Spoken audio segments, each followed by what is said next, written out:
ഭരണപരമായി നോക്കിക്കഴിഞ്ഞാൽ മലപ്പുറം അടിയന്തരമായിട്ട് വിഭജിക്കേണ്ടതാണ്.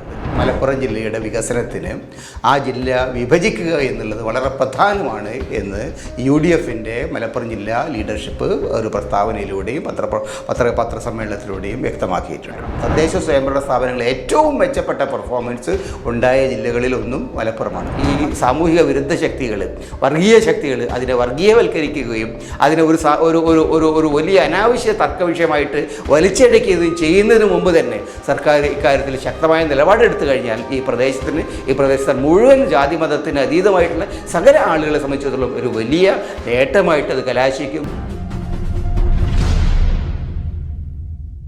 മലപ്പുറം ജില്ലാ വിഭജനവുമായി ബന്ധപ്പെട്ട ചർച്ചകൾ വീണ്ടും നമ്മുടെ പൊതുസമൂഹ മധ്യത്തിൽ ഉയർന്നു വന്നിരിക്കുകയാണ്.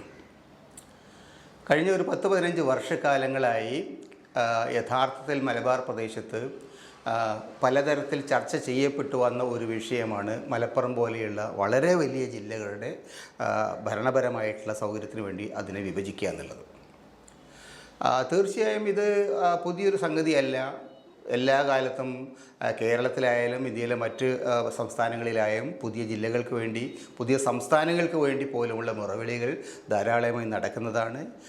അതിൻ്റെ ഭാഗമായിട്ട് പലവിധ തരത്തിലുള്ള വിഭജനങ്ങൾ നടന്നിട്ടുള്ളതാണ്. പുതിയ സംസ്ഥാനങ്ങൾ സമീപകാലത്തുണ്ടായിട്ടുണ്ട്, പുതിയ ജില്ലകൾ ധാരാളമായിട്ട് വന്നിട്ടുണ്ട്. അപ്പോൾ അതുകൊണ്ട് മലപ്പുറം ജില്ലയെ സംബന്ധിച്ചിടത്തോളം ഈ ഡിമാൻഡ് കുറേ കാലങ്ങളായിട്ട് ഉയർന്നു വരുന്നതാണ്. അത് കഴിഞ്ഞ ദിവസം UDFൻ്റെ മലപ്പുറം ജില്ലാ കമ്മിറ്റി തന്നെ അങ്ങനെയൊരു നിഗമനത്തിലെത്തിയിട്ടുണ്ട്. മലപ്പുറം ജില്ലയുടെ വികസനത്തിന് ആ ജില്ല വിഭജിക്കുക എന്നുള്ളത് വളരെ പ്രധാനമാണ് എന്ന് UDFൻ്റെ മലപ്പുറം ജില്ലാ ലീഡർഷിപ്പ് ഒരു പ്രസ്താവനയിലൂടെയും പത്രസമ്മേളനത്തിലൂടെയും വ്യക്തമാക്കിയിട്ടുണ്ട്. അതിനവർ പറയുന്ന കാരണങ്ങൾ വളരെ കൃത്യമാണ്. അതായത് വികസനപരമായിട്ടുള്ള ആവശ്യങ്ങൾക്ക് വേണ്ടിയിട്ട് ഉള്ള തുക, അതിനുവേണ്ടിയുള്ള വിഭവങ്ങൾ താഴോട്ട് വിതരണം ചെയ്യുന്ന സമയത്ത് ജില്ലാടിസ്ഥാനത്തിൽ കൊടുക്കുന്ന പണം വലിയ ജില്ലകളെ സംബന്ധിച്ചിടത്തോളം അവർക്ക് കിട്ടുന്ന തുകയും വളരെ ചെറിയ ജില്ലകൾ ജനസംഖ്യാപരമായിട്ടും ജിയോഗ്രഫിക്കലായിട്ടും ചെറിയ ജില്ലകൾക്ക് കിട്ടുന്ന സംഖ്യയും ഒരേ സംഖ്യയാവുന്ന സമയത്ത് വലിയ ജില്ലകൾക്ക് അതിൽ നഷ്ടം വരുന്നുണ്ട്. അപ്പോൾ അതായത് കേരളത്തിൽ ഇടുക്കി, വയനാട് പോലെയുള്ള ചെറിയ ജില്ലകൾക്ക് കിട്ടുന്ന അതേ എമൗണ്ടാണ് പല മേഖലകളിലും മലപ്പുറം പോലെയുള്ള വലിയ ജില്ലകൾക്ക് കിട്ടുന്നത്. അപ്പോൾ അതുകൊണ്ട് ആളോഹരിയായിട്ട് ആ പ്രദേശത്തിന് കിട്ടേണ്ട ആനുകൂല്യങ്ങൾ കുറയുന്നു. രണ്ടാമത്തെ ഒരു പ്രശ്നം, ഒരു പ്രദേശത്തിൻ്റെ, ഒരു ജില്ലയുടെ ഒരു ഭാഗത്തുനിന്ന് തലസ്ഥാന പ്രദേശത്തെത്താൻ അല്ലെങ്കിൽ ജില്ലാ ഹെഡ്ക്വാർട്ടേഴ്സിലെത്താൻ, കലക്ട്രേറ്റിലെത്താൻ ഒരുപാട് സമയം യാത്ര ചെയ്യേണ്ട അവസ്ഥ മലപ്പുറം പോലെയുള്ള ജില്ലകളുണ്ട്. അപ്പോൾ യഥാർത്ഥത്തിൽ ആ ജില്ലയുടെ ഒരു വശത്ത് നിന്ന് വടക്കേ അറ്റത്തു നിന്ന് തെക്കേ അറ്റത്തേക്ക് നമ്മൾ എത്തിച്ചേരണമെങ്കിൽ 4-5 മണിക്കൂർ യാത്ര ചെയ്യണം. പടിഞ്ഞാറേ അറ്റത്ത് തിരൂർ ഭാഗത്തുനിന്ന് ഏറ്റവും അപ്പുറത്തുള്ള നിലമ്പൂർ ഭാഗത്തേക്ക് എത്തിച്ചേരണമെങ്കിലും അത്ര തന്നെ ദീർഘകാലമായ യാത്ര വേണം. മലപ്പുറം ഹെഡ്ക്വാർട്ടേഴ്സിലെത്താനും മിക്കവാറും പല പ്രദേശങ്ങളിൽ നിന്ന് ആളുകൾ വല്ലാതെ വിഷമിക്കുന്നുണ്ട്.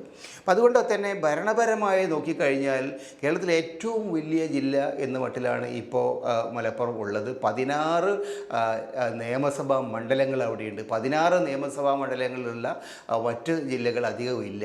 സത്യത്തിൽ വേറെ ഒരു ജില്ലയില്ല. അപ്പോൾ ആ നിലയിൽ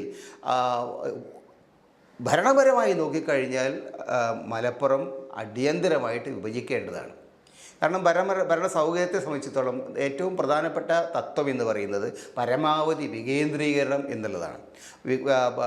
ഇന്ത്യൻ ഭരണഘടനയുടെ പ്രധാനപ്പെട്ട 2 കോൺസ്റ്റിറ്റ്യൂഷണൽ അമെൻമെൻറ്റ് തന്നെ 74-75 അമെൻമെൻറ്റ് രാജീവ് ഗാന്ധിയുടെ കാലത്ത് ആ തരത്തിലുള്ള അമെൻമെൻറ്റിൻ്റെ അടിസ്ഥാനത്തിലാണ് തദ്ദേശ സ്വയംഭരണ സ്ഥാപനം, ത്രിതല തദ്ദേശ സ്വയംഭരണ സ്ഥാപനങ്ങൾ രാജ്യത്തെങ്ങും വന്നിട്ടുള്ളത്.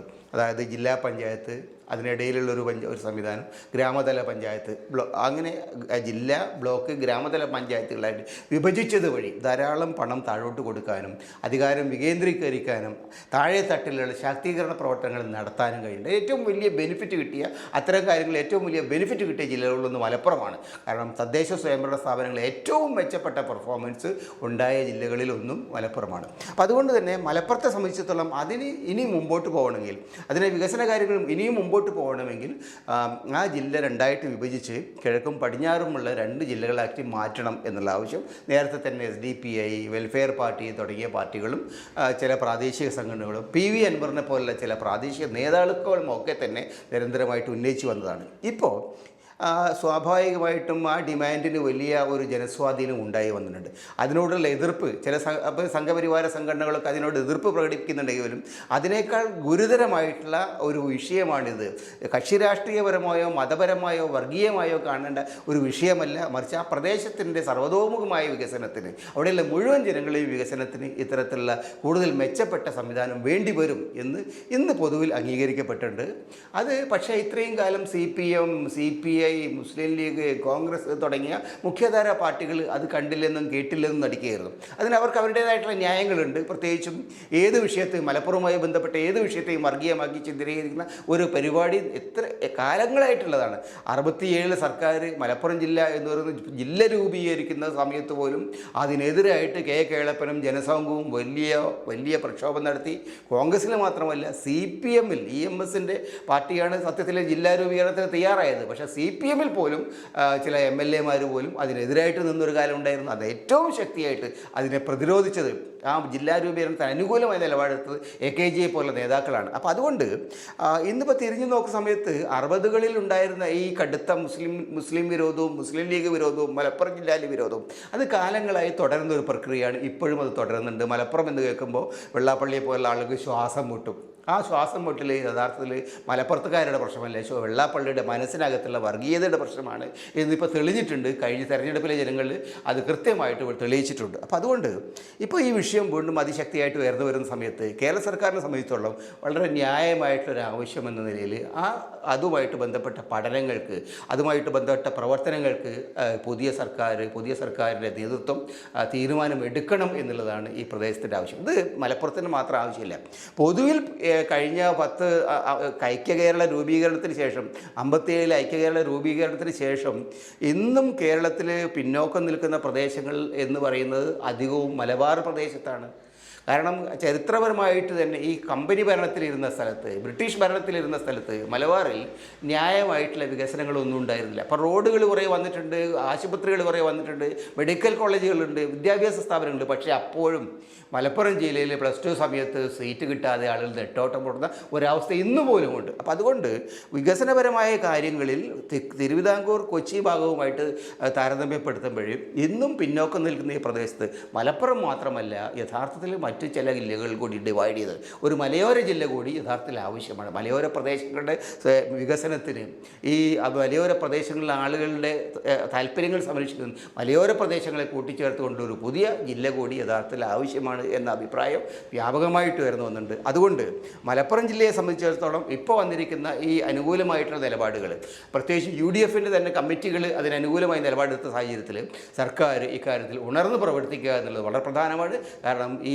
സാമൂഹിക വിരുദ്ധ ശക്തികൾ, വർഗീയ ശക്തികൾ അതിനെ വർഗീയവൽക്കരിക്കുകയും അതിനെ ഒരു വലിയ അനാവശ്യ തർക്ക വിഷയമായിട്ട് വലിച്ചടക്കുകയും ചെയ്യുന്നതിന് മുമ്പ് തന്നെ സർക്കാർ ഇക്കാര്യത്തിൽ ശക്തമായ നിലപാടെടുത്തു കഴിഞ്ഞാൽ ഈ പ്രദേശത്തെ മുഴുവൻ ജാതി മതത്തിന് അതീതമായിട്ടുള്ള സകല ആളുകളെ സംബന്ധിച്ചിടത്തോളം ഒരു വലിയ നേട്ടമായിട്ട് അത് കലാശിക്കും. കാരണം ഈ പ്രദേശം വികസനം അർഹിക്കുന്നുണ്ട്.